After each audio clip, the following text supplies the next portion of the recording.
once we just sit down in these chairs, you just hit record. Because it's great B-roll stuff. Yeah, just stuff to stick at the front of the podcast. What was I even saying? That's what people. Yeah, that's what people don't understand about. That's the problem when Hollywood makes really good-looking adaptations of things, and people go in who have no knowledge of the source material, and they're just going off the trailer and have all these expectations. Yeah, I mean, trailers can be really misleading, and that's why I kind of don't like them sometimes. Because I mean, the one that I always do that's case in point for very misleading trailers for the films is the Lady in the Water, because the trailers made Lady in the Water look like a horror film, but whenever you watched it, it's just like a fantasy film. And not scary at all. Same thing with The Village. It wasn't that scary. It was just a mystery. And they I liked The Village, though. But I didn't see the trailers. The trailers. Someone was watching the movie. The trailers build it as like a monster movie, and it's not. No, definitely not. So, but it's the same thing that happened with Godzilla 2014, the legendary one. Like. Me going into it, being a Godzilla fan, I knew exactly what I got exactly what I was hoping for. Right. But like, because I worked at Game Exchange at the time, so I got all these people coming in telling me about all the stuff they've seen with regular people, and all of them were like, "Man, stupid Godzilla movie was dumb. It only got like 10 minutes of monster fights at the very end." I'm like, that's what a Godzilla movie is. Godzilla movies are like human story pieces that happen to have a giant lizard monster. Yeah, it's how they are dealing with the current Godzilla threat. Like, and then Godzilla's only there to hunt down whatever threat is happening. I mean, and it happens at the end. It's a climax. Yeah, I mean, if it was just Godzilla, I mean, I'm sorry, it's not a King Kong film. You know? No. Like, if it was just Godzilla, it would be pretty boring because he moves pretty fucking slow and doesn't really do a lot. No. I mean, people say, oh, I want more Godzilla, but if you made it a pure Godzilla movie, like, the only thing you could really have him do was either you just throw shit at him constantly. Right. Or he's just destroying shit. And nobody really wants to watch an hour-and-a-half movie of Godzilla just destroying a city and then people just being like, what do we do? You know why that's exactly true? Because of Godzilla 98. That's exactly, it was zero enemy monster. It was just Godzilla running around New York, wrecking shit. And sure, it was us dealing with it, but they did. And the only reason why they even could, that's okay. So people complain about it because he's a much smaller Godzilla. They don't even consider him actually Godzilla. They just call him Zilla. Yeah, he's not even canon. And but no, he is. They just don't like him. Yeah, technically, he's been in another Godzilla movie in Japan. Yeah, and he got his ass kicked. Oh yeah, right? He was only in there so they could kill him, but he was canon. But they thought about it and they were like, well, we can't have this 100-story tall monster that's gonna lumber around and destroy shit. That'd be so boring. Let's make him only 10, 20 stories tall and like a T-Rex basically. And he's just gonna run around really fast and destroy shit. Like, that's not a Godzilla. It's just a monster movie. No, but I want to get off this subject because this is an episode of Cinemechanics that will be coming out in the next couple weeks, and I'm super excited about it. Yeah, of course we haven't watched it yet, so. Well, you've seen it, right? Yeah, I'm back in '98. Okay. A long time ago. It's funny that I remember seeing it in theaters too, and now I own it, so. I didn't watch it in theaters, but I watched it shortly, and it was a new rental whenever we watched it. So, yeah, I'm pretty sure I watched it on VHS. Morgan has not seen it, I don't think. Because she didn't see any Godzilla until she met me, actually. Really? Yeah, we watched the very first one together. Oh, yeah. I heard that one's kind of hard. It's hard to watch. It hasn't aged well. Yeah, no. Crazy old.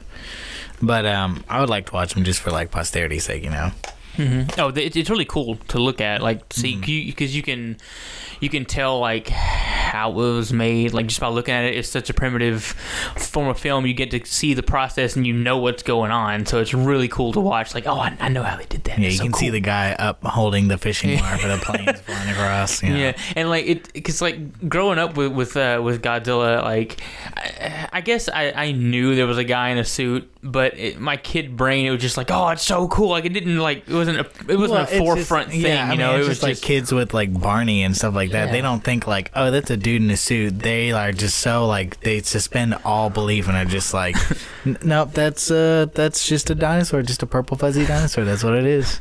Godzilla's like he's gonna blow fire soon. Trust me. Man, Godzilla 14 was so good. I know. So I don't know how good. anybody didn't. It's because they didn't understand the source material. Yeah, didn't get the dynamic. And that's why people don't understand it. Like people are just like, it's too goofy, it's too funny. I'm just like, it's about a bunch of kids. Like you want it to be doing right the entire time. Like, all right, wait for the second one to come out, the adult storyline. Then we can get dark and gritty because it's more adult. But yeah, this kid storyline is going to be silly because they have immature kid sense of humor. You're dealing with the kids' interactions with each other for the most part. So that's what you got. I don't know. Oh, yeah, we'll see. And you know, I heard a podcast today that was basically talking about how in the next one they need to do the same thing that they did with the kids and have a bunch of unknowns, like just people. That nobody knows, because if you stick big stars in there, there's expectations, and then that star starts distracting from the film. That's very true. Though, didn't you mention, or somebody mentioned that they heard that there was rumors they were going to get the kids from the original series to come as the adults. Yeah, they had thought about that, but I don't know how good of actors these people are. I wouldn't chance. I mean, it'd be a cool thing to do if they were all. They should have cameos in the adult part. That'd be totally fine. But I really think they should do like they did with the kids and just have total unknowns. Oh yeah, for sure. Because then they can inhabit those characters and become the characters, and you don't have to worry about like that's Chris Pratt playing, Ben Hanscom.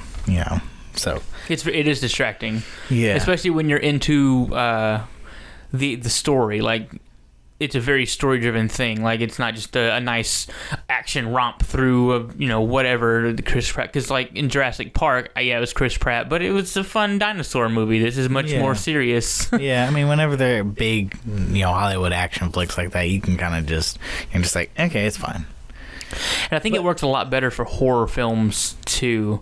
Yeah, anytime a horror film has a big name actor or actress in it, 9 times out of 10 it's terrible. Yeah, it's basically just like a psychological thriller or a suspense film with horror elements, not a horror film. I think another reason they don't do that is because if they did, they'd spend most of their budget to hire that big name actor, and then they wouldn't have anything to go towards any sort of effects or any other actors. It'd be bad. Yeah, just bad. So anyway, welcome to Nerdify podcast. Yeah, and we're a little ways in. No, I'm leaving that in too. That was good. Too good. So what episode is this? This is 13. 13. Yeah. The last couple of episodes were like weirdly out of order, but I tried my best to explain why. Yeah. Oh my gosh. So I guess today we're kind of gonna be talking about our hobbies, and then also discussing hobbies that we'd like to get into, and then possibly reasons why we can't get into them. Oh gosh, yes. Yeah, there's quite a few that I have that I'm like, oh, I would love to do that, but I can't. So, but going back to what we were talking about before, I'd also heard, we're, in case you don't realize, so if you want to hear more about, I guess, our thoughts on the It film, which is what we've been talking about, I don't even know if we had mentioned that up until now. We just kind of started talking, but if you had picked up on it, you'd know. But if you want to hear more of our thoughts on the It film, we started a new show called Cinemechanics. I did mention that earlier with the Godzilla film. I said we need to stop talking about Godzilla 98 because that's a Cinemechanics episode in the near future. So that's our new show, and our first episode was on It. So if you want to give that a listen, it's pretty good for the first one. We were tired. Oh my gosh! All get out because we didn't get home until like 1:30 or 2 in the morning. But we probably should have tried for a slightly earlier. Oh, it was worth it though, I think. Oh, yeah. I mean, I've seen it 3 times, so it's super good. Oh, yeah. But yeah, so, I haven't heard a lot of people say it's bad. Okay, like the third time I went with my coworker, and he hates horror films. And I found out today the only reason why he went with me was because he thought I hadn't seen it at all. Even though I told him I'd seen it twice, he had forgotten. So he was like, I'll go with you, Reggie. And I was like, cool. And then we get in the theater, and I was just like, man, I love this film. And he was like, what are you talking about? I was like, this is like my third time seeing it. He was like, I thought you hadn't seen it before. That's why I came with you. Well, you're stuck now. Yeah. Needless to say, he didn't like it, but that's because he doesn't like horror films. He's a wuss, so it's all right. And he admits it. He knows he's a wuss. I think it's more of an adventure film into the very depraved childhoods. I wouldn't say it was horror. It's a little comedy. I liked it though. I mean, it was disturbing and creepy. It had horror elements. It was really good. But it's people forget that it's not really about Pennywise. It's more about the kids.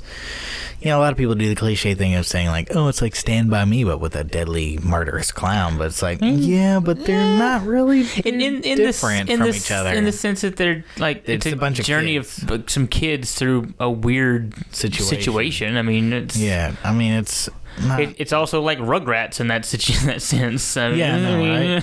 I mean, just be like, oh, this is like Rugrats, but with a deadly murderous clown. It's like Rugrats. Yeah. Wait. Or Rocket Power. Rocket Power, yes. Or Hey Arnold. Or Doug. Or any other. We're just going through all the Nickelodeon roster here in Cartoon Network.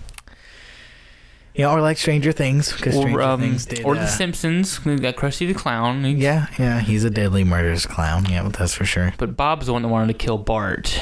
Yeah, Sideshow Bob. Yeah. Anyway, yeah. So people just need to kind of relax and understand that it's a different horror film.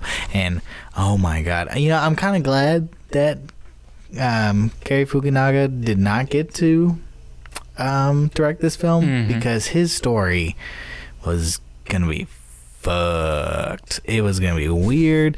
Like, okay, I heard he was gonna change a lot. Oh, he had changed a lot. Bill is no longer Bill. His name is Will. No, yes. You can't change. He has no stutter.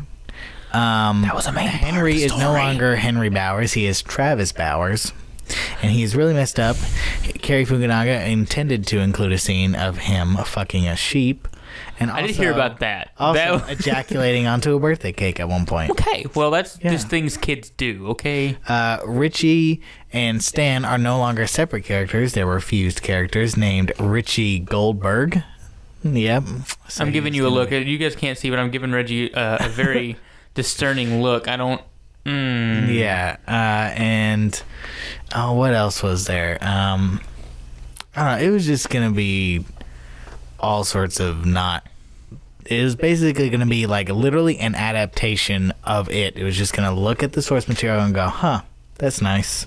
All right, now I want to do this. But what if it did this? I mean, this may not even be true. This may be, I'm just blowing smoke at my ass, but I feel like Cary Fukunaga was just like, okay, I know I'm weird. I'm going to take things my own way, which is fine because the first season of True Detective was amazing. Right, yeah. But I felt like he was like, I'm going to do like Kubrick. I'm going to take Stephen King source material and just make my own thing out of it. Because The Shining movie is not really anything like The Shining book. Like, even Stephen King said he did not like the adaptation. Although it was a good film, it wasn't his book. Right. So, I felt like he kind of wanted to do the same thing, thinking he was gonna. And it was. I really feel if he would have made that, it probably would have stylistically been amazing, and the vibe for it probably would have been really creepy and unsettling.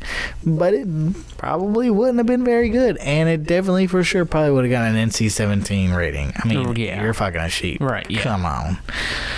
Oh, a birthday cake. And then also there was gonna be a scene where Bev's dad was going to try to rape her. There's also gonna be a scene where she's at her dad's, and her dad has a bunch of friends over, and they're all hitting on Bev. And then there are rumors going around that she gets passed around between him and his friends. I mean, it was gonna be all sorts of. That's fantastic. That's the story we need. Yeah. Go back. Let's go back and make that one. That's. Yeah, it was going to be really weird and bad, and so I am super glad that that never happened. Cause, oh yeah, this is much better. Yeah. Pretty close to the source material. Actually, I'm pretty sure the only reason it isn't exactly the source material is because we didn't want to sit through a 40-hour movie. That and like they modernized it a little bit, so you have your classic monster movies, and I'm glad they didn't do like 80s monsters, so they didn't have like Jason and Freddy pop up, because it's by New Line Cinema and they own those properties. So yeah, I mean that would have fit with the storyline because the kids were scared of that time period's monsters, and that's what Pennywise showed up as. But yeah, the fact that they own those characters would have immediately just said, we're charged just a cameo just because we own the characters, just to get it would have been distracting from the film because everyone would just been like, oh yeah, and Freddy showed up and Jason showed up, and it would have been too much. Right. I don't know. I wouldn't have been okay with that. I didn't think about that, actually. So, yeah, because when you go and listen to our Cinemechanics episode, you know that I was upset by the absence of the Wolfman scene because I enjoyed that in the book. They did have the wolf claw, though. That is. I didn't even notice that until I watched the YouTube video later with things you quote-unquote missed, which I didn't miss most of them, but I didn't... But you didn't miss that. Well, yeah, I mean, I saw it, but I didn't think of it as the wolf hand. I just thought of it as, like, Pennywise's actual hand, I don't know. I didn't think about it until because nothing else was wolfy. Time. Yeah, so I mean, but it's so good. I mean, I've already said I'm gonna buy the collector's edition if they have one. I will buy the Blu-ray. Yeah, I mean minimum Blu-ray, but if they have like a $90 collector's edition or some shit, that shit's in my pocket right now. Do you put the whole collector's edition in your pocket? Yeah. What if it's bigger? I mean, I'll just wear some Jinko. Modify your pockets. Jinko jeans, right? Aren't they really big? And I can just sew a huge ass pocket on them. Yes. Right? Yeah. Or get a fanny pack. Or two fanny packs. Your second fanny pack. Yeah, that's where I keep my bifocals. That's a joke from the movie. If you had watched it, you would have got it. If you didn't get it, that means you haven't watched it. That means you're a fucking loser. Go watch it. So, hobbies. Don't call our audience losers. It's okay. We're all losers. We're all in the losers club, right? Yeah. Okay, so hobbies. James, what you got? You want me to go first? What's your? Man. Yeah. Well, I mean, mine is drinking water. It's amazing. I like both H2 and O. But not pee. No. I flushed that shit away. Yeah. I guess my main hobby right now is podcasting and editing podcasts and uploading podcasts. Because what defines a hobby, James? It is things you use to fill your spare time. Activities in particular, not just things. A marshmallow can't be a hobby. That you actively spend your time in and you enjoy it, right? Because somebody could just be like, well, work's a hobby, you spend time doing that. No. 8 hours, and it's like, no, work is not a hobby. A career is it's not a hobby, but it's right. It's above that. If you can make your hobby your career, then you're one of the lucky few. That is for sure. Fingers crossed soon. Right. Yeah. Just be like, we making all the money. So yeah, podcasting would be one. I don't have a lot of free time now that I have a child. Child rearing, that's your other hobby.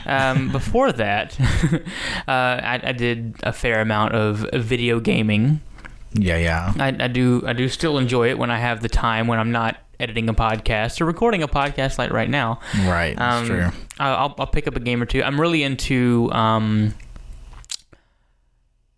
hacks of popular games that I played. I've seen you playing those, like the Pokemon that are all candy themed. Yeah, and all that stuff. And I'm starting to get into different mods for other things.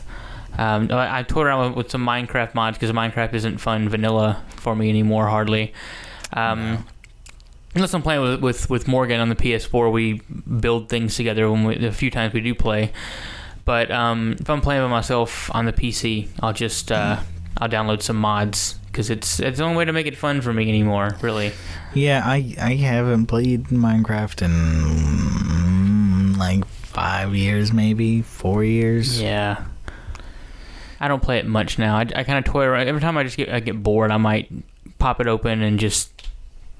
I mean, I never played it for long though. To be honest, I don't know why I still have it. But. Yeah, I mean, it was fun whenever it was like a novelty. That's kind of what it was. Mm-hmm. I get like the appeal of it, but honestly, like, I think it came with that Lego appeal, right? Where you're just like, I can build anything. Oh my god, I'm gonna do stuff. And I did build some crazy things, and it was very fun.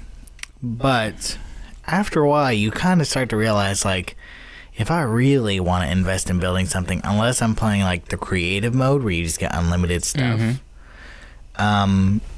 you are grinding to get the materials you want to be able to do and make the things that you want. And eventually, and to me, like, creative mode, it just seems like it'd be pointless. Like, yeah, it's how, because, like, yeah, I see what you mean. Like, you have an idea of something you want to build, and the idea of going into creative mode and just be given all the stuff is like, this is cheating. But then you think about having to go and farm all the shit in a survival, you're just like, that's not worth me building this. Yeah. I mean, I really want that to be built, but I don't want to go through all the work, and I don't want to have it just handed to me. Yeah, it's just, it feels more satisfying to, like, go through and, like, salvage everything and being like, I built that because I spent time harvesting everything to make it. But then after a while, you're just like, sometimes it's, depending on the seed that you get, it can be fucking brutal trying to find some of the stuff you want. And then it just kind of becomes tedious. And I mean, maybe I haven't played in a long time, and supposedly they had a lot of, like, add-ons for, like, machinery and stuff like that that kind of automatically do some stuff for you. Like, I know one of the last things that happened before I left was I think they had, like, really, like, nice, like, smelting furnaces and stuff. Like, you could put stuff in there and then you'd leave it and it would make glass and all that kind of stuff. It was very nice. But yeah, it just seemed to be a little and then, like, the story mode was very lackluster. It was basically, use this thing, you basically get the little dark eye things, so you do that by, like, killing Enderman. They give you ender pearls, and you do something with that to find the ender eye, and the eye of the ender, and then you throw the eye of the ender, and it always flies towards the end portal. You need something like 9 Eye of the Ender to unlock it. It was just so much stuff. I'm just like, I don't feel like fighting the dragon that much to go through all that.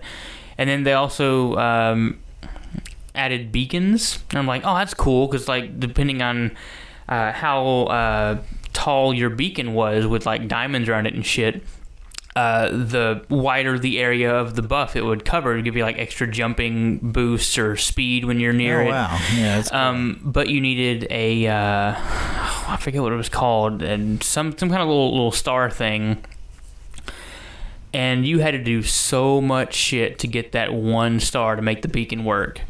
I'm just like, that's not worth it for me. Yeah, I mean, it's like, and there are a lot of games that are like this, where they have, like, these building and crafting paths and trees and all this and branches, and so they, it's like, oh, if you want this, you gotta get X, Y, and Z, and make this, and you gotta get these 3 things over here, and make this, and you keep going up these trees, and these trees eventually combine, you get this one thing, and then you have this one thing over here, and you add it to this, and boom, you got that. And it's like, okay, it's fine if, like, that doesn't take a relatively long amount of time. Like, I get it, you want it to be long enough so that way it doesn't make the game feel short, but you don't want it to be so long that you're just like, fuck, I don't want to have to make one of these things. Like, that's the last thing you want your player to do, is to just go like, man, I don't want to do this. Right, yeah. Because it's supposed to be a game of enjoyment. You're supposed to enjoy playing it, so if you're not enjoying it, then what's the point of playing it? And I think that's ultimately why I stopped, because I was just not really enjoying playing it. See, I'm not too mad about it, because I bought Minecraft when it was like $10. It was like $15. Yeah. And I easily played enough of it to make that money worth it. Oh yeah. So, like, when I was just like, I don't feel like going into the game and harvesting all this crap or getting this stuff for this whatever star thing to make a beacon, I'm like, you know what? I've played my fair share of Minecraft. I've got my money out of it. So, I mean, if I'll have it if I want it, but... I mean, I had gotten it, like, right as the alpha was about to end, and then it went into the beta, and it was in beta forever, of course. And, but, like you said, I played more than more than enough to get my money's worth. I mean, I played it for several years. It was just one of the things that I played that in League of Legends, Mm-hmm. And so, I mean, but I just kind of grew out of it. Yeah, I mean, we're kind of talking about next week's episode a little bit here, but we'll kind of dive away from this. So, I mean, like, yeah, for me, like, one of my biggest hobbies is playing music, it's something I've done all of my life, pretty much, ever since I was like 10-ish, something like that. I was in band, and I learned percussion first. I always had a love for drums. When I was like 5 or 6, my parents had bought me like a little mini drum set and all this stuff, and I loved the shit out of that thing. But then my younger siblings decided, hey, we're going to play it while Reggie's out at school. And of course, they didn't know what they were doing, so they picked up pens and pencils and held them like knives and stabbed all the drum heads all over, including the bass head, and they ruined it. Yeah, so I was very upset. Fine, play the clarinet then. Yeah, so after that, I didn't have a drum set. I played the trumpet. Very long time. Did you really? Yeah, in junior high for like a year. Oh, were you any good? No. Okay, case in point why it was only a year long. Yeah, I wasn't. The same reason I played basketball for a year in high school and junior. It was also junior high. No, elementary school is when I played trumpet. And then in high school, I played basketball for like a season. And I was like, I'm not good at this. I played basketball for like for 2 seasons when I was in junior high. I was not good, but I had a lot of fun. I played soccer when I was even younger, and I like soccer a lot. I like playing soccer. I've never played soccer. I feel like I couldn't dribble a ball. It's not that hard. I mean, to do simple dribbles. We should play sometime just for funsies. Yeah. Yeah. That and racquetball. I love racquetball. Oh my god, I forgot about racquetball. It's amazing. I love it. So anyway, so music. I played percussion for a long time. I was always really good at it. I got my first drum set when I was like, I want to say in like 8th grade, I think. Before that I had like this little like Yamaha DD55. It was basically just like a glorified drum pad. Had like 1, 2, 3, 4, 4, 5, 6. It had 6 pads and like 2 little pedal switches, and it was all right. It didn't last super long, like 2 years, and it started breaking. But yeah, so I had that, and then finally I made a deal with my grandpa at that point. I said, if I save up half the money, will you pay for the other half for my birthday? And he was like, yeah, sure.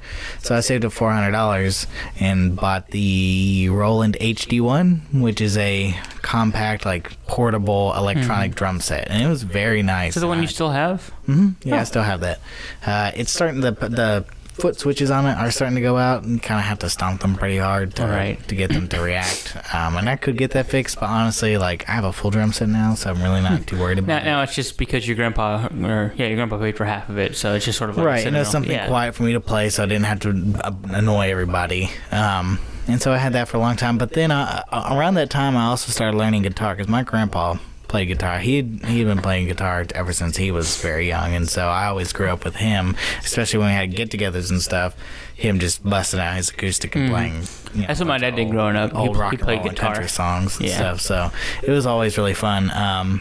So of course, because of him, I took that inspiration, and I got my first guitar around that same time. And I still play to this day. I need because I have that same guitar from when I was in 8th grade. It's like a Stag BK something or another. It's based off of like a BC Rich design, but it's real cheap, cheap. Yeah. And its neck has been broken. My brother and my uncle were wrestling in my room and fell off the bed. And I told them, I was like, y'all need to be careful, because y'all are going to fall and break my guitar, and I'm going to be pissed.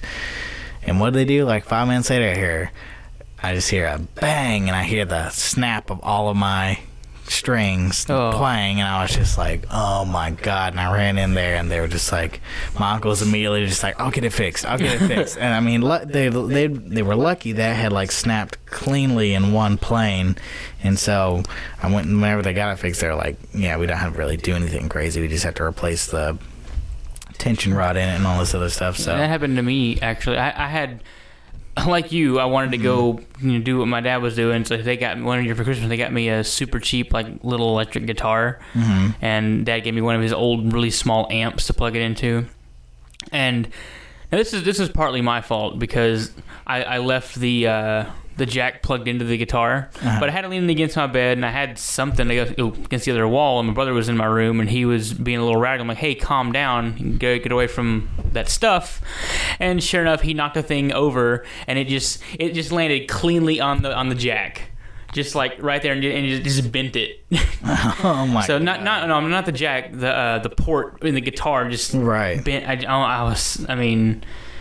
I was upset because I learned to play Smoke on the Water, and I couldn't do it. Because of your brother, you could have been killing guitar. I could have been shredding. Yeah, you just don't even know. But yeah, so I do need a new guitar. Like, it is actually pretty sad that I still play on that thing. So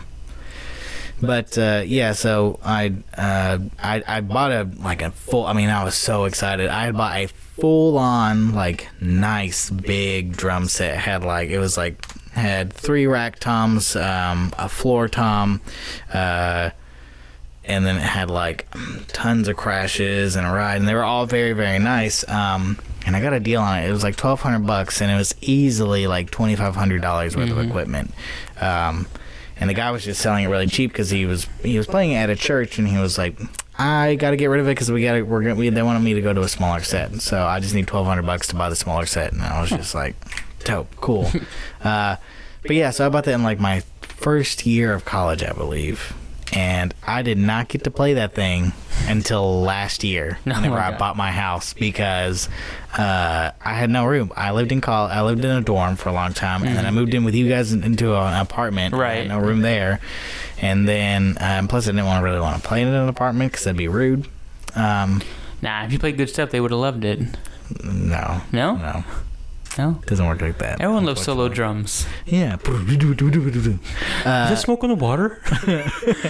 Oh, I love that song. But yeah, so I didn't get to play it until last year, and it was such a nice feeling to like set it up and play a full set. Right. It was years in the making. You're just in there thinking about all the drums things you're gonna play. Yeah, and then I delved a little bit into like producing like electronic music and everything, and I had like 3 or 4 songs that were pretty I mean, they were all right for like someone who didn't know what they were doing. They're all video game music. Yes, there's only been 1 song that I think I've made, or 2. There's been 2 songs that I made that didn't sound like they belonged in a video game, but I swear to God, I have like a natural knack for building video game music, because everything I make, I was just like, that'd be great in a video game. Just go, God damn it. I think you should run with that. I mean, you're already good at it. Just I know, right? Do it on purpose, and it'd be even better. And then Dan has the same problem. Our friend Dan, he's much better than me at making he is. music. But he has the same. Thanks, James. He has the same problem where whenever he makes something, everyone's just like, "Oh, this sounds like a video game." And he's like, "Fuck, God, no, delete." So, yeah, that's like my biggest, longest hobby.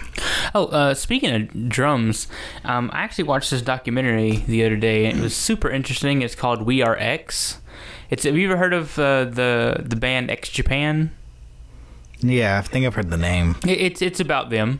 Like, they're like this. They're like pretty much the biggest rock group in Japan from like the 80s, and they're still going today. Wow. And they just started getting big here. Like, they just played Madison Square Garden last year.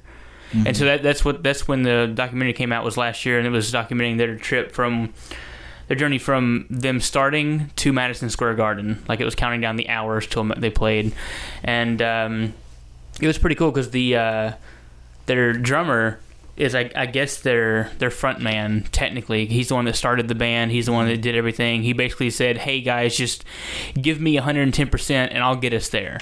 You just give me all you have, and I promise we'll be famous. We're gonna make it." And he did, and it was just really cool to see, like, because you've seen a lot of documentaries of like coming up stories from like American artists, and it's like it's a little different in Japan because of their culture and how like you aren't supposed to do that kind of stuff. You're supposed to go into the workforce and become a salaryman, all that kind of stuff. So it's just really interesting to see them go against the grain, and it's just, I guess it's more satisfying to see them succeed because they aren't supposed to be succeeding in that.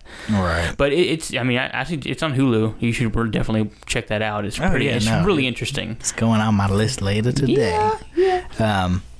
Yeah. So music is like the big hobby for me. And then, like you, I mean, doing this podcasting thing is really fun. I really enjoy it. And then I play video games whenever I can. I mean, I guess if you're gonna say a second hobby would be movie watching. Now some people may have problems agreeing with that and be like, you can't say that. Really, then if you say movie watching isn't a hobby, then neither is video game playing. Yeah. But honestly, it depends. Consuming media, music, videos, movies, video games, it's all a hobby.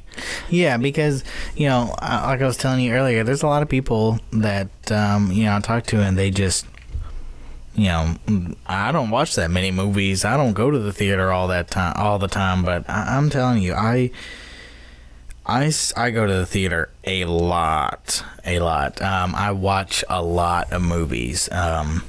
And so I consider it a hobby because I put a lot of time and investment, and I enjoy it. I love watching films, and I love, all sorts of different types of stuff, and whether old, new, or whatever. I just love ingesting everything and being able to, like, I don't know, live through the character's story and their arcs and everything.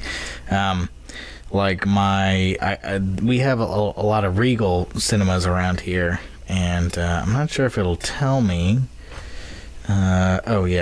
So, just in the past year alone, I have been to the theater 26 times, and this has been a light year for me.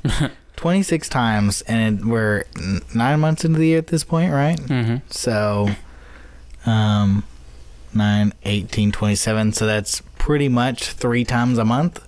Oh yeah, and we'll be going 4 times a month with Cinemechanics. Yeah, no. So. Last year, on average, I went to the theater about 5 or 6 times in a month. I went, and that doesn't even talk. I'm not even talking about like what I watched at home all the time. I mean, I just love to do that. I love spending time just watching movies. If it's any consolation, I've had this Regal Crown Club card since probably like the spring of last year, maybe a little bit earlier, maybe the fall of like 2015, and I've accrued 95,399 points with this, and so that translates to spending $953.99.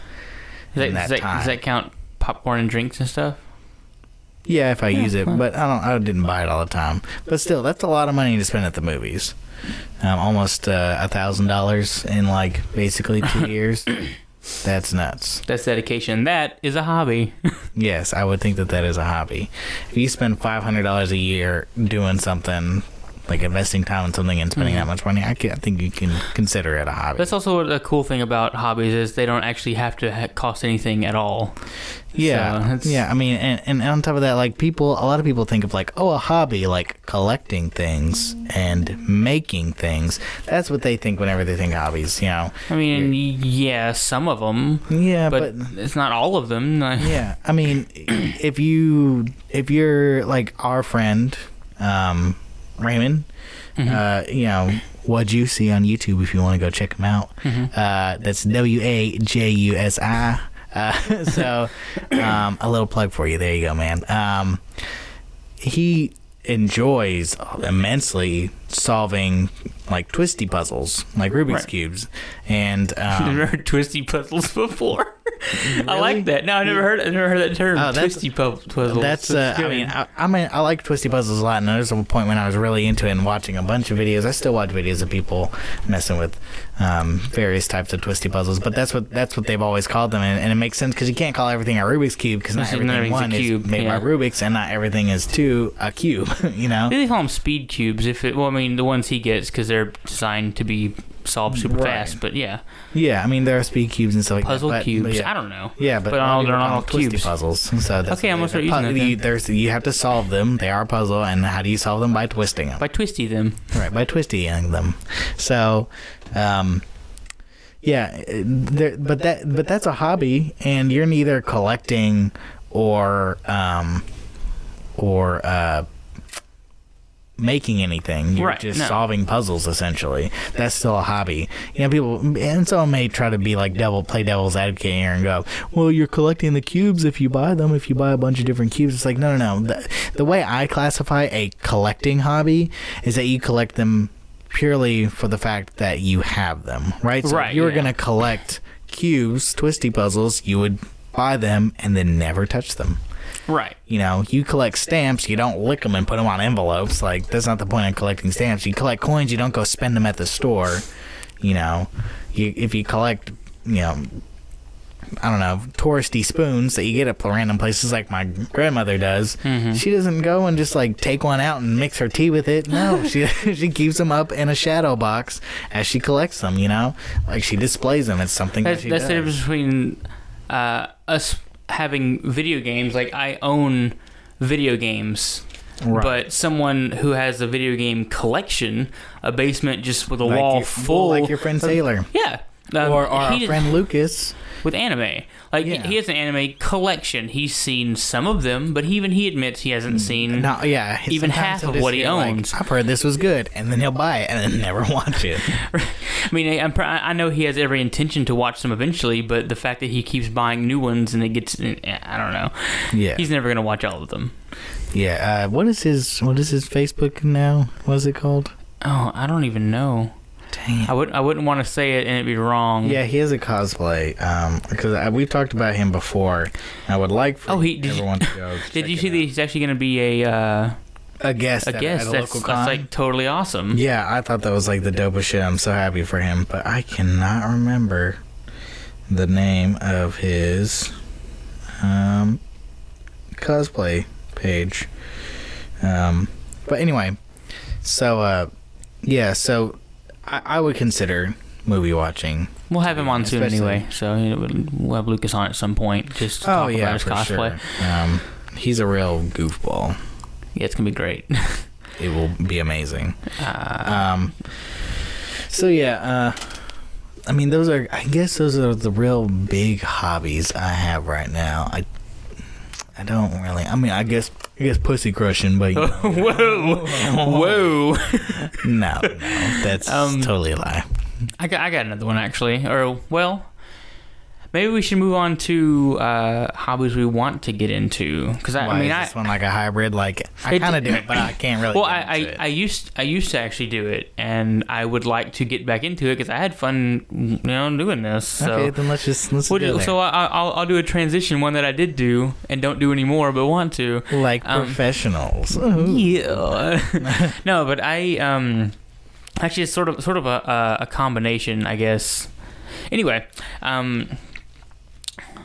long story long, back in junior high, so what I wanted to do in college was learn how to make video games. I was going to concentrate on like concept art, and because I liked traditional art, but I also wanted to move into digital. But I wanted to work on everything in video games because I love video games. So in junior high, preemptively, I decided to start designing my own RPG from the ground up. Like I wanted to do all the characters, I wanted to design all the world, the journey, that kind of stuff. And so it's up into a certain part of my life, I would kind of drop it, and then when I learned something new about how video game creation worked, I would bring it back, revise it, and add in what I learned. So like I don't know, like when I was in college, one of my projects, I brought it back. We started doing like animation, like hand-drawn animation, a little bit. So I wanted to bring back a part of the concept because I always envisioned like the intro would be and sort of like, have you played Lunar? Silver Story? Well, a lot of the PS1 RPGs, JRPGs had like cinematic animated intros, like anime kind of thing. Right. And I thought that was super cool. So that's what I envisioned. So when I learned how to do that, I was like, well, let me do some brainstorming with the story I had going. Yeah, Anyway, I know Ark the Lad, which was a huge like RPG series on the PS1, I believe. Right. That also had like cinematic, like animated openings. Right. Yeah. And so a few years back, a friend of mine who actually has a YouTube channel, it's called Microbrew Gamers.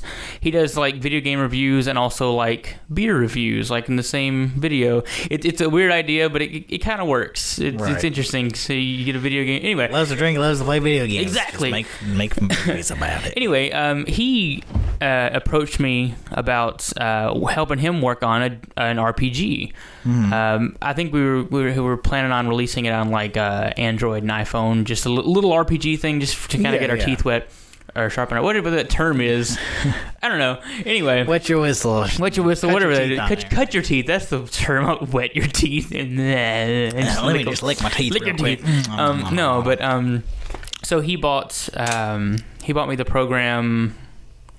Something RPG Maker MX. No, it's I can't believe I can't think of it, but it's basically a program on PC designed to make those kind of games just super easy. Yeah, easier to work with. It's something ace to work. Yeah, it's something ace. Anyway, so we were toying around with that, and while I was waiting, he was doing the story and everything, and I was in charge of like character design, like in-game, like pixel art kind of thing. Right. And also some of the story. But I really started to get into the pixel art, like designing it and everything, and it was really fun to do. So kind of on the side, I kind of brought back the RPG idea I had and started like designing some little level. It was basically so I wouldn't I guess waste time playing around with his ideas in case it didn't work. I wouldn't feel like I was working backwards, like, oh, that didn't work and I got to start all the way over. Right. I started like taking little ideas from my game and like I built like a stage that I wanted, like a thing. And I actually designed a character that looked like Morgan from the ground up. Like I went in and actually put it in the game. Like you could use like their little placeholder characters, but you can also upload your own. Right. And you have to have an animation for every walk cycle. And I did that, and I was really surprised at how well it turned out. Like, this is amazing. And I got into like advanced scene building, I guess. So because you can do the regular thing where you drop in a picture and then you go on the game grid, I guess it lays over it, and you can put little like red blocks where you can't walk right. And green where the path, that kind of thing. But there's an advanced technique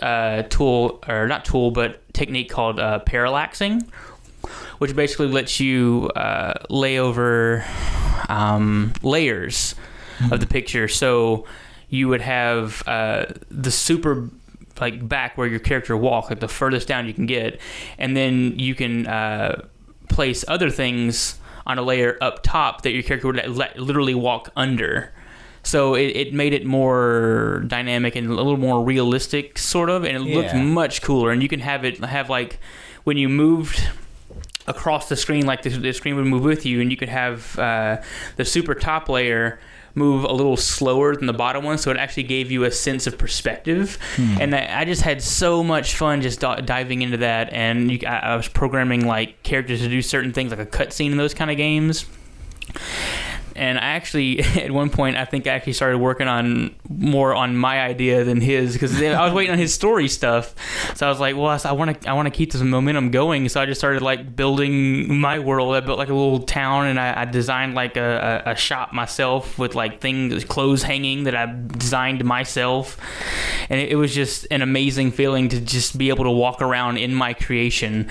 And it was just a lot of fun. So I really would like to get back eventually when I have spare time back into game design when I can. In 18 years. Yeah. No, that's really cool. I had, at one point I kind of had a similar idea where I'd been like, I want to make a video game, or I want to, but all you can do is the music. Yeah.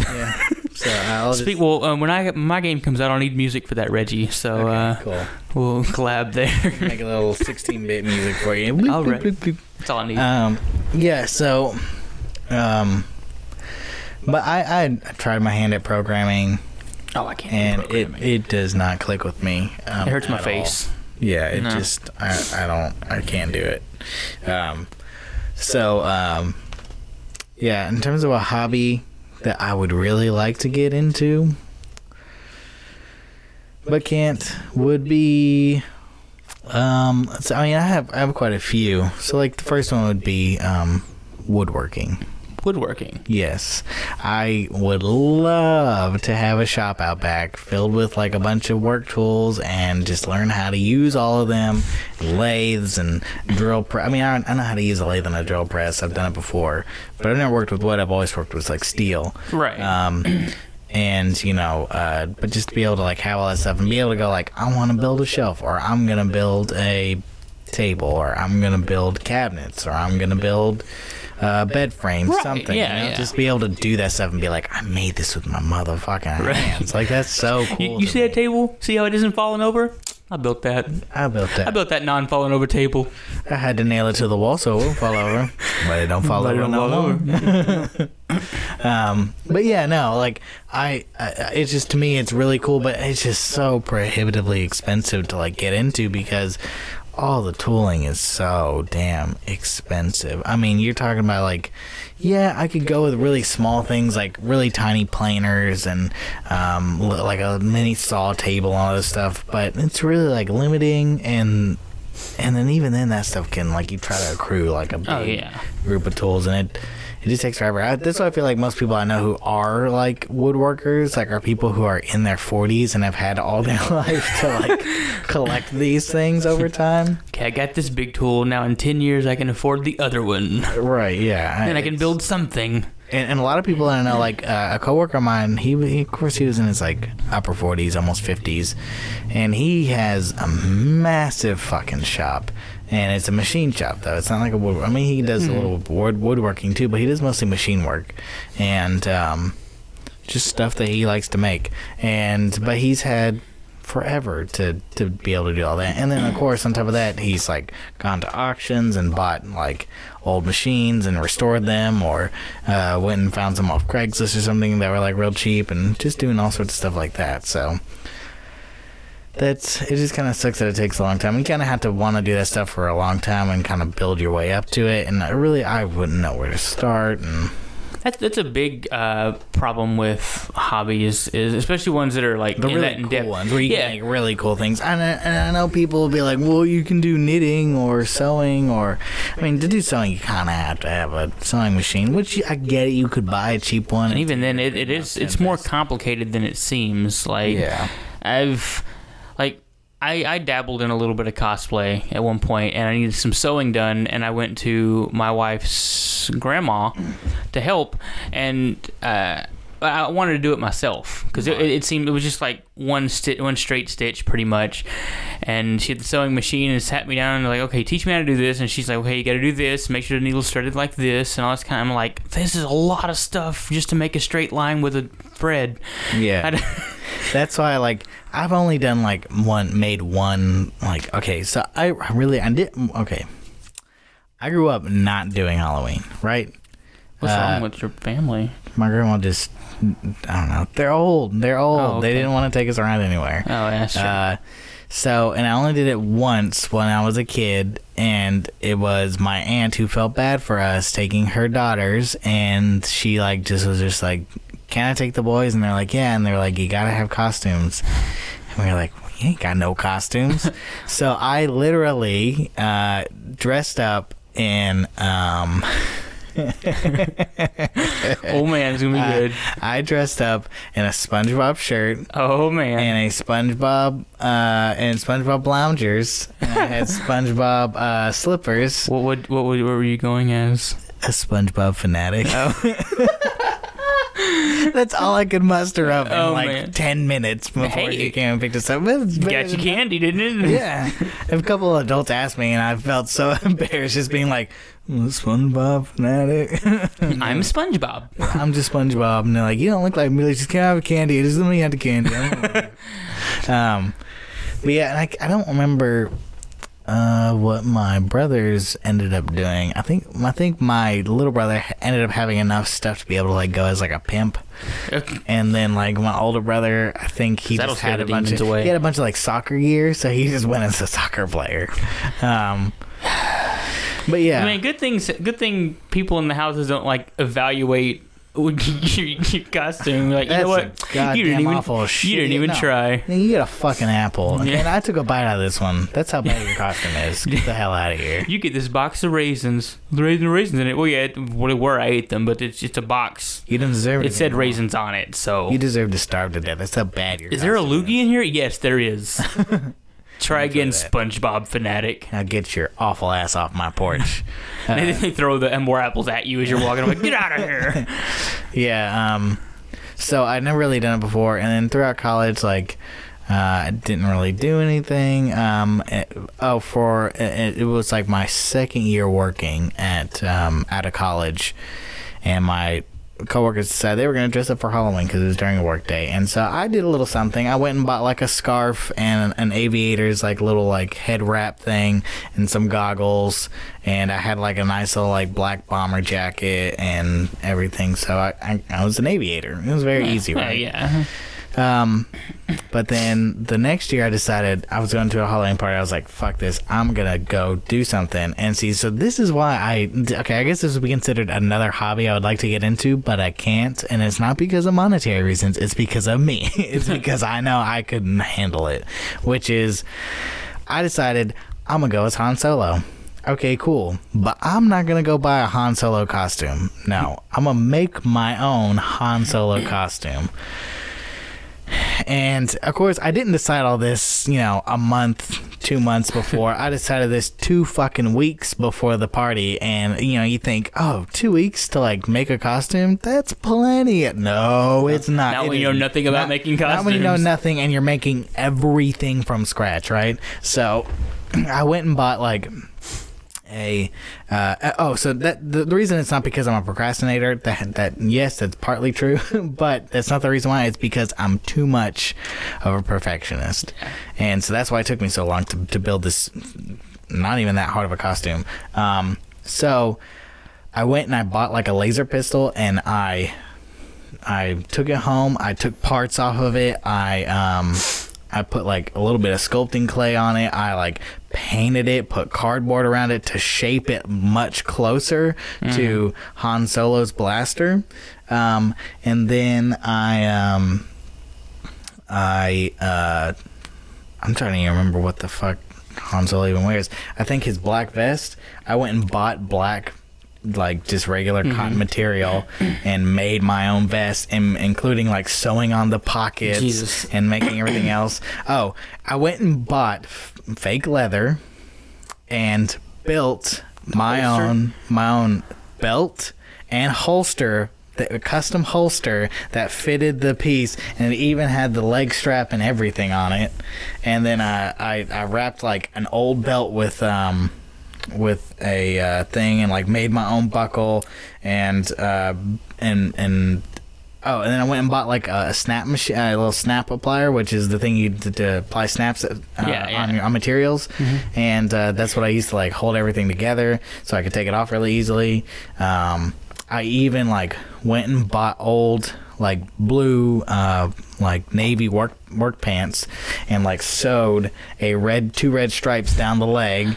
I went and like unfortunately I tried so hard to find like black boots, black high top boots, but I couldn't find any, so I ended up just buying like the little like pirate boot covers that you put like on the top of your shoe. That had to be the bane of your existence. I fucking hated it so much. Oh man, I was just like everything was fine up until those, and I was just like, this costume was garbage. And it really wasn't. It was actually really good. Like, whenever I showed up to places, people were just... Oh, I even, like, took a shirt. I had, like, a white, like, kind of beige, creamy shirt and, like, modified the collar and everything so that way it looked more like his. You're right. I went all out.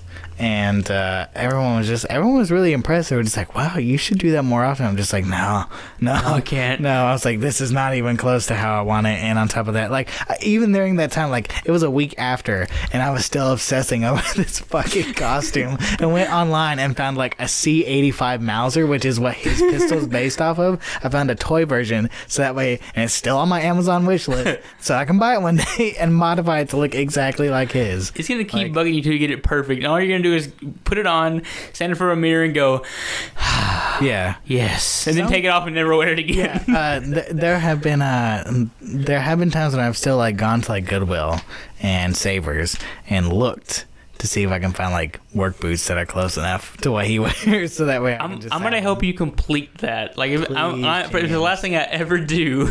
I mean, I have ideas for like stuff I want to do all the time, but I just look at it and I'm just like, even though it's simple, it's not gonna be for me. We should sit down with Lucas and make a suit of armor. Yes, I've done that with him. I helped him make his berserk armor, and it seemed like a daunting task at first, but the moment that I could see it coming together, I was like, oh, let's go. Yeah, let's do this. Cool. Yeah, I've been in the house whenever he's like been making costumes before, and it's so fucking cool. Like, I've sat and watched him make an entire helmet before. It was for his first Monster Hunter outfit that he did, and it was so dope to watch him work. So, you know, it's like, but yeah, see, I would be way too much perfectionist like that. Have you ever seen Face Off? Yeah. Like, I love that show because of like the cosplaying aspects. I know it's mostly makeup, but still, like, the fact that they make costumes and that they like do all the like. See, I can't, like, if I was ever gonna play the Joker, I couldn't just like paint my face red. I would have to like go out and buy and make or apply something like actual like scar prosthetics on my face. It's I can't, James. Can't half-ass it. You get a whole acid. I mean, I would literally have to like November 1st, I would have to start planning my next Halloween's costume just to be able to like go all out. Like, you know, like we had joked around and I was just like, James, you should go as Pennywise this Halloween.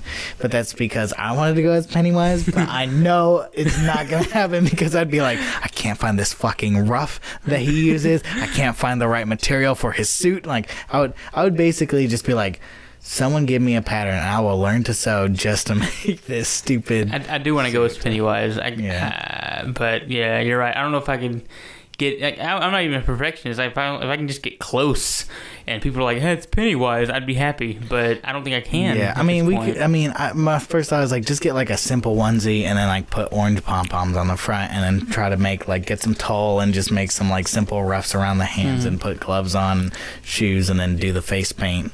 And then the only thing you'd have left is the hair, but we could just find a wig for that. So Oh, I feel like my first thought was to go to one of the Halloween stores because you know there's gonna be a Pennywise costume, a shitty one, and it's gonna modifying that because it's gonna be nice and clean, but then you just get it and you make it a little dirty, dingy because that's what it is. And I feel like it'd be close enough that I would be okay because I think the face paint would really just bring it together. Now I could go as Georgie Dembro easily, yellow slicker and a red balloon and a bow. I just carry your arm around. Just like I mean, but see, now you said that, and I'm just thinking like I couldn't just go as just Georgie. I would have to go ripped off arm Georgie. Like I would have to keep one arm inside my thing the entire time and like find something I could shove in the thing and make it all bloody looking and rip the ring. Dang it! Yeah, how cool that would be though. And then you just walk around as like just follow you. Hey there, Georgie. Yeah, just like taking my arm and just wave it around like he did in the film. Oh. So yeah, that's why I don't do that. It's too stressful. I don't even do it, and I'm like stressed out thinking about it. Oh god.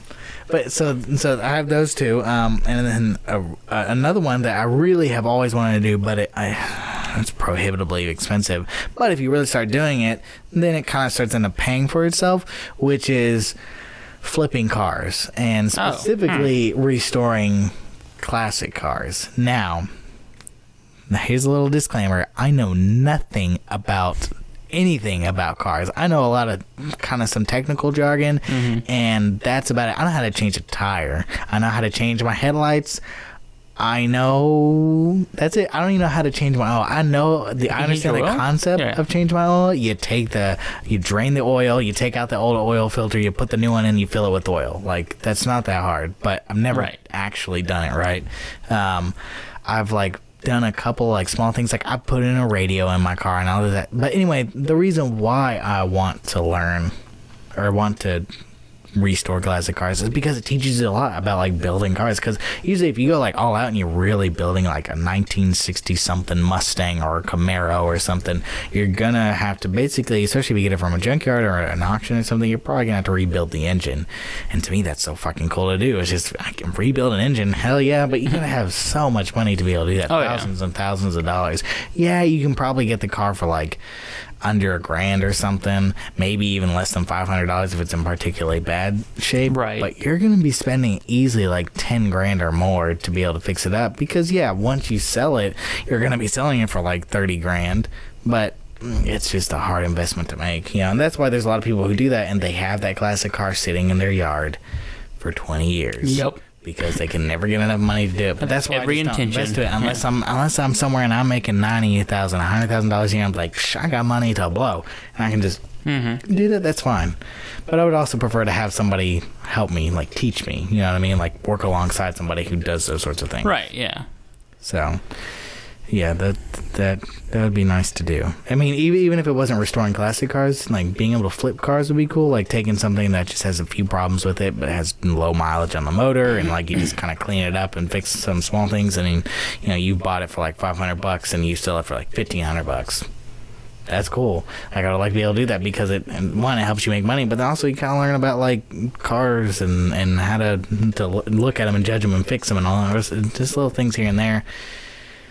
But, it even, like, that like, basically the flipping type hobby, like, I even think about, like, looking at furniture and maybe, like, restoring it and everything, and that's where that also kind of plugs into the woodworking thing. And so, basically, the hobbies that I want to get into are, like, basically make things. Right. Make things that I can't fucking make because they're too expensive to make. So, I don't know. I mean, art's free. For the most part, you just buy a couple of materials, and I would like to learn how to draw. I used to be pretty decent at drawing, then I didn't do it anymore. Now I can't draw or shit, but... Yeah, I did it a lot in high school. I actually got a scholarship and wasted it on community college.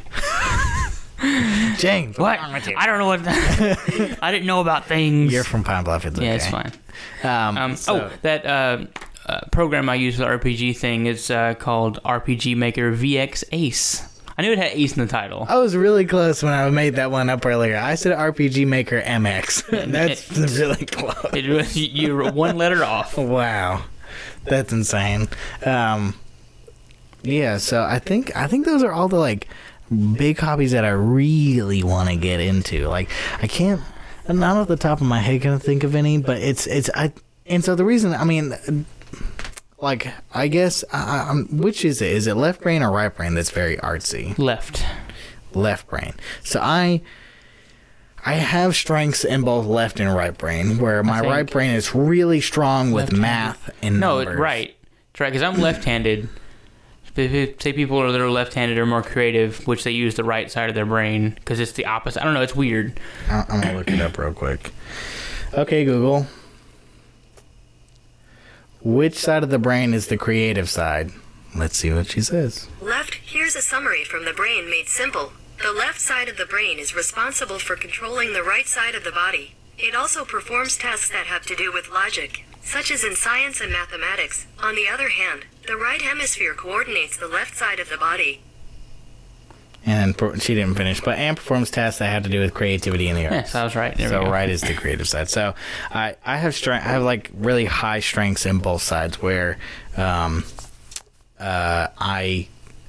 my left side, it's very, like, I'm very good at logic puzzles, and I'm very good with math and numbers, which is why I'm an engineer.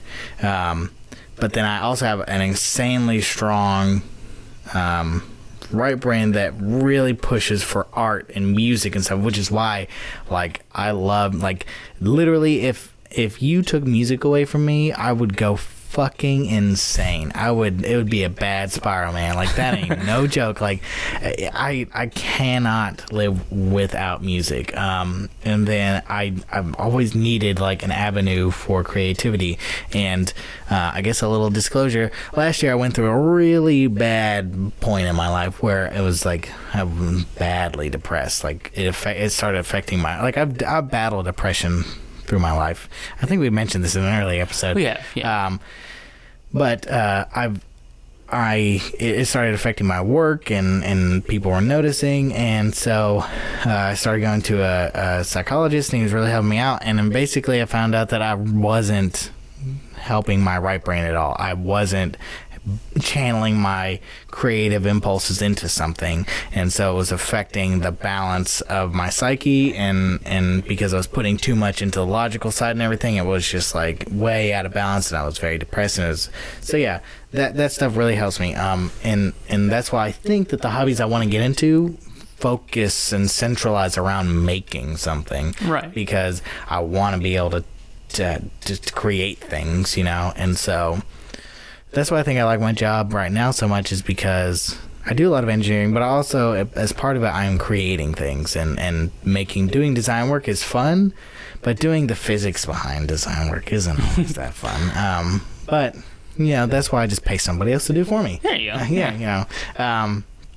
Because my job has a lot of money to throw around places, but so I just think it's.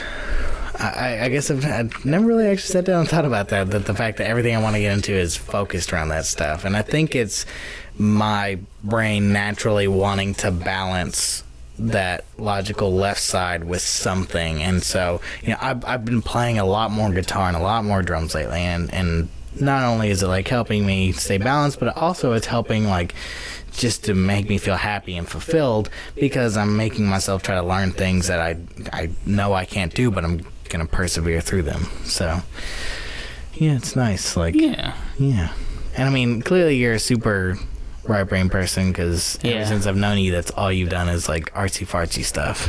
Mainly the fartsy. Yeah, I really enjoyed the fartsy. Of course, yeah. You're a genius at that stuff. Well, yeah. Fart genius. Let's put that on the resume. Oh yeah, a flatulist, if you will. Flatulist. Yes. Yeah, I mean, it sucks that there are hobbies out there that take so much money to get into, but if I could, that would be nice. Well, one day we'll have all the money in the world and all the free time in the world, we can do all these hobbies on the side. Yeah, you know how much like cool stuff I can indulge in if I was like a fucking like movie actor and had all the time in the world, and just like I just work for like 6 months out of the year and then just do whatever the fuck I want. Hey, you see what Jim Carrey's doing right now?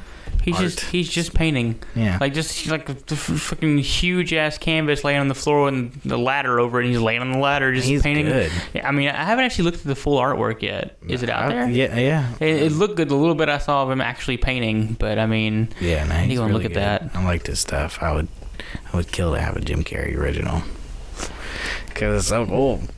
Anyway, so yeah, any other hobbies that you wanna? Warhammer. I've always thought it was so cool. I mean, things like that are really cool. Fuck, it's expensive. Yes, learning. And I think it centers around making stuff, because I think the aspect that's really cool to me is being able to like paint your own army. Right. But oh my god, you're correct. Jesus.